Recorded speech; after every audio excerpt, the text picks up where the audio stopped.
Thank you very much, Jenna. We've got Amanda Nash back from the Heart and Stroke Foundation, this time around looking at fiber and heart health. Most of us have the message about the importance of fiber in our diet when it comes to digestive systems. You're right. But I think many people can be surprised that it has anything to do with our heart at all.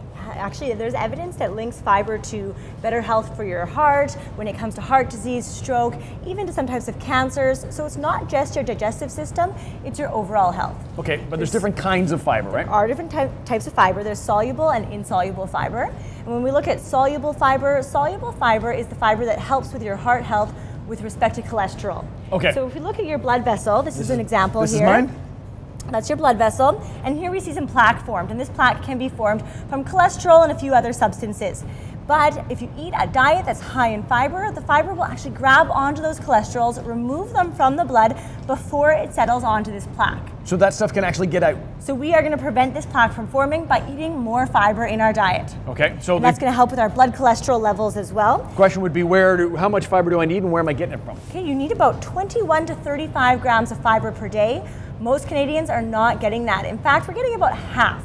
So trying to focus on more of those higher fiber foods more often can really help. And it's easy to do. We're not going to break it down into different types of fibers because we know that just getting a variety of these foods is good. So when we're looking at foods with whole grains, so not just brown or whole wheat, but we want to make sure it actually has the whole grain in there. Looking at oatmeal, looking at bran, that's a great way to get it in.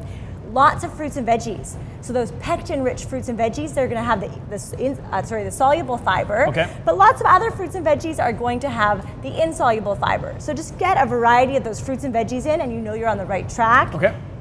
Things like nuts and seeds, legumes and beans, those are also really great sources of fiber as well. Okay, can we go back to the whole grain? Because you said, you know what, it's not just whole wheat, it's not just brown bread. I need the whole grain in there. Yes. So a great way to know that you're getting the whole grain is to look on the ingredients, and it should actually say whole grain right there on the label. Because you know we want the whole entire grain, just like the word, whole grain. Right. And we want the bran, we want the germ, we want everything that grain has to offer because that's where the fiber is going to be.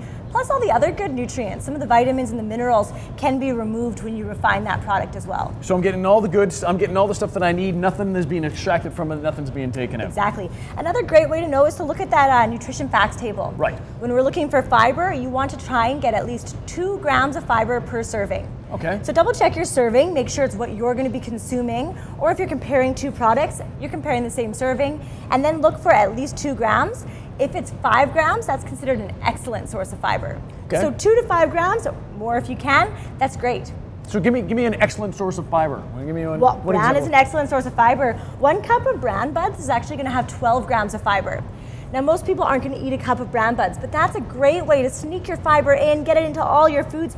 Maybe take your favorite cereal that is a source of fiber, sprinkle a 1/4 cup of bran buds in there, and you're on your way to a better source of fiber. Well done, well done. We're also going to talk about, coming up, you're going to make this recipe for us because it's actually a good source of fiber, even though, I shouldn't say even though it's got flavor in it.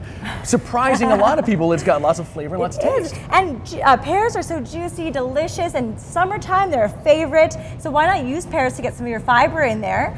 Those pears actually have 4 grams of fiber per pear, so it's a good source of fiber. Lots of different ways you can prepare it, and we're going to try red wine poached pears. I like the idea. I like the idea. It sounds delicious and it's good for you. If you want to check out the recipe, it's already available through breakfasttelevision.ca. Going to take a break. Still plenty to come today on BT. And I said, what about breakfast at Tiffany? She said, I think I remember the film, and as I recall, I think we both kind of liked it. And I said, well, that's the one thing